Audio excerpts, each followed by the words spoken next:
El novelista James O'Barr publicó en 1989 una novela gráfica harto popular titulada The Crow. Se cuenta que el autor creó a este personaje como una forma de lidiar con la muerte de su prometida, quien murió en un accidente provocado por un conductor ebrio. Conociendo esta pequeña anécdota, es comprensible que la historia sea una suerte de fantasía acerca de volver de la muerte para vengar a la persona amada, la cual es la premisa esencial del cómic. Eric, el personaje principal, y su novia son asaltados por una pandilla que los encuentra en la carretera debido a que su carro se descompuso. Eric recibe un disparo en la cabeza y mientras la vida le abandona, atestigua cómo su novia es víctima de varias atrocidades que le hacen estos hombres. Resucitado por un cuervo que le sirve de guía en el más allá y como informante en el mundo de los vivos, Eric Draven persigue a la banda que asesinó a su novia, acechándolos desde la oscuridad y, finalmente, dándoles muerte. Aunque tiene un tono sobrenatural y violento, El Cuervo es, después de todo, una historia de amor. Pero la leyenda del personaje del cuervo se afianzó en la cultura popular cuando se hizo la primera adaptación al cine, allá por 1994.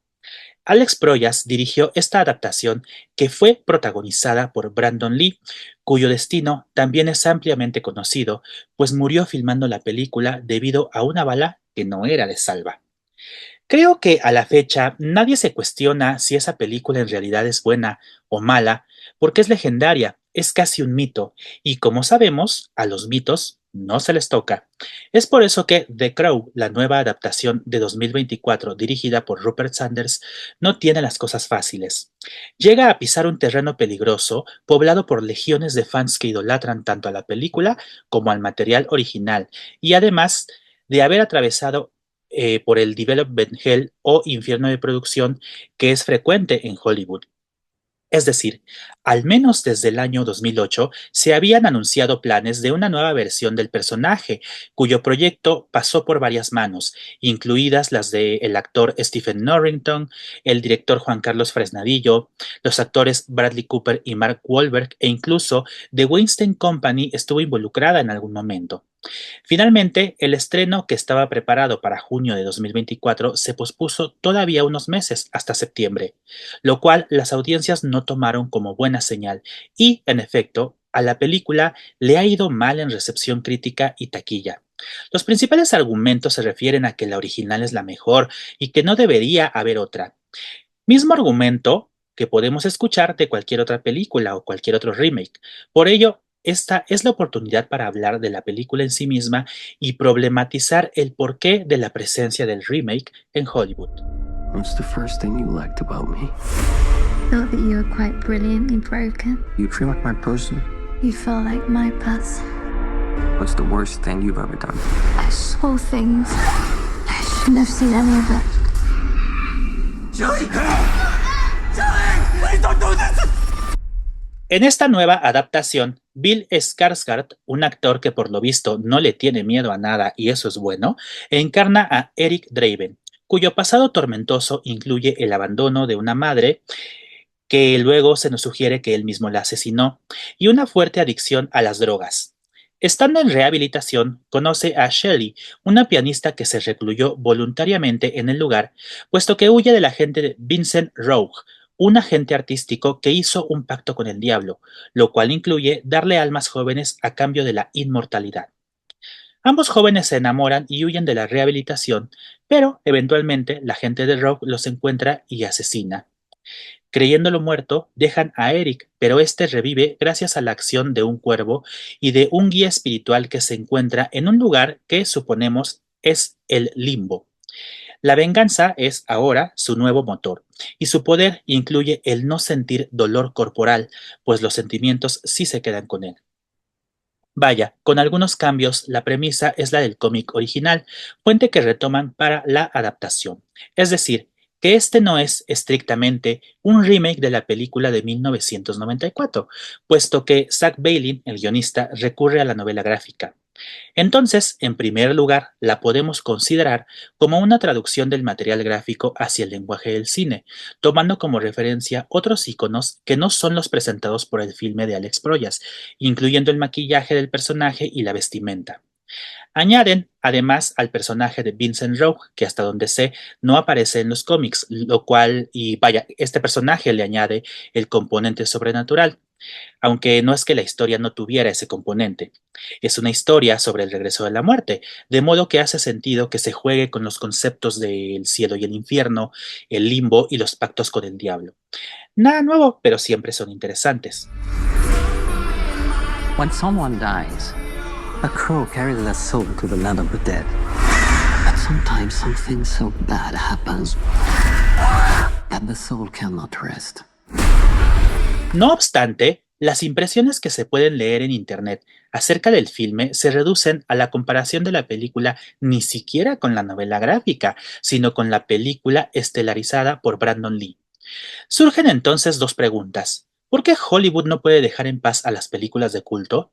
Y la otra es, ¿por qué nosotros no podemos ver un remake sin compararlo con el original? Y lo digo porque siempre que se compare, la original será mejor, ya sea por el estatus de culto que tiene, porque tenía mejor historia, porque ahora se le valora más que en aquel entonces, o porque inauguró una tendencia dentro del cine mismo. Frente a esa postura, los remakes por lo general no llevan las de ganar. ¿De verdad está tan mal hacer remakes? Steve Riambau dice que el remake no es exclusivo del cine. La pintura y la novela, explica, han efectuado variaciones sobre una serie de arquetipos clásicos que se repiten cíclicamente de un modo más o menos consciente. Por ejemplo, desde la revisión que hace Goethe de la Odisea hasta que la Divina Comedia de Dante se reconoce frente a la Eneida de Virgilio. De modo que aquí hay una categoría que aparece en cualquier relato, el arquetipo, y este se representa de diferentes maneras en varios relatos. El héroe, la madre, el tramposo, el sabio, el cuidador, el gobernante, entre otros, todos son parte de las narrativas que conocemos. El cuervo no es diferente.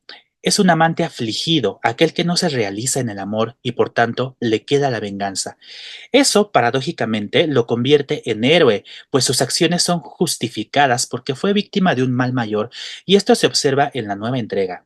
Ahora bien, los arquetipos se reproducen de un modo consciente según Riambau, aunque Carl Jung se encargó de decir que estaban más focalizados en el inconsciente colectivo. You were given the power of a god, but you're running out of time to save her. I'm gonna kill every single one of them. He came for us. First impulse.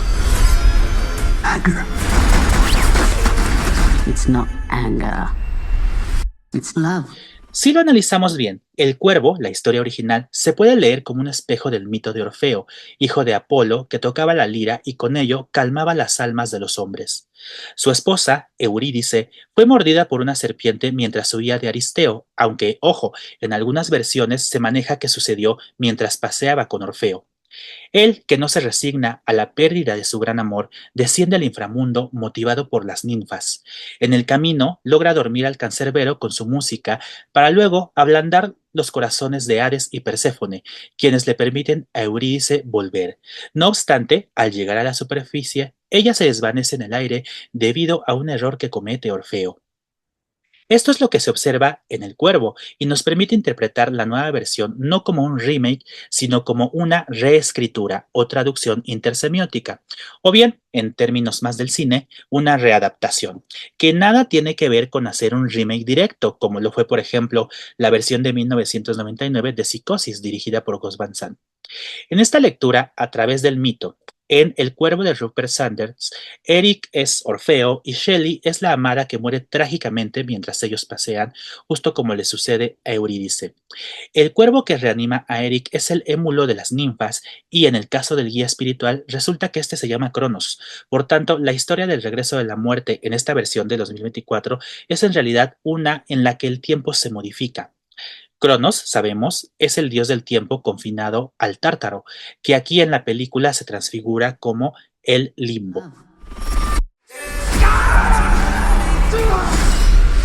You know that love promises only pain. You have no idea what hell awaits you. No, I do. How many people have you loved? Vaya, lo anterior me sirve para comentar que la película está retomando, consciente o inconscientemente, otros arquetipos que han poblado las historias desde tiempos ajenos a nosotros, y eso fue igual con la versión de 1994. E incluso podemos localizar estas estructuras en otras películas como Matrix, quien pelea contra las máquinas para salvar a Trinity, y Romeo y Julieta, desde luego, entre otros ejemplos que seguro ya se les están ocurriendo. Podría decir que esos arquetipos están allí, pero conscientemente los ignoramos, y más el fandom, dependiendo de qué le convenga. Así pues, nada es 100% original. ¿Por qué nos enojamos entonces ante una adaptación nueva? Bueno, una respuesta yace en el propio culto que se tiene a los materiales originales, pero cinematográficamente puede haber una respuesta que tiene que ver con la propia forma del cine. Dice Steve Riambau que el cine no ha dejado de revisitar clásicos para adaptarlos a una nueva tecnología, como el caso del sonoro, la entrada del color o actualmente los efectos digitales, o también para superar la censura histórica o para aprovechar los nuevos sistemas de estrellas.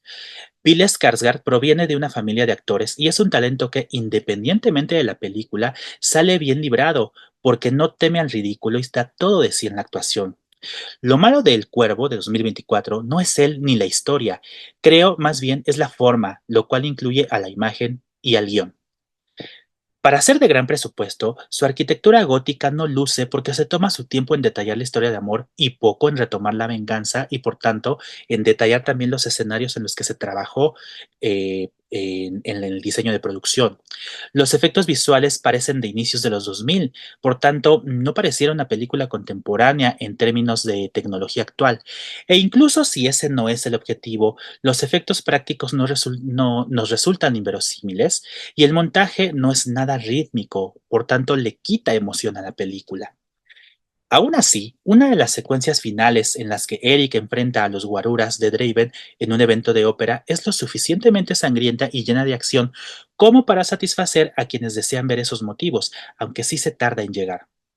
Otro de los aciertos es quizá que al tomarse el tiempo en contar el romance, se logra empatía con Eric sobre todo, no con ella. No te puedo decir entonces si te gustará o no, pero si decides verla, mi único consejo es que pongas en un cajón la versión de 1994, porque esta, como ya he podido argumentar, es otra cosa. Yo soy Bloody Eric, gracias por quedarte en este video y nos vemos en la próxima entrega.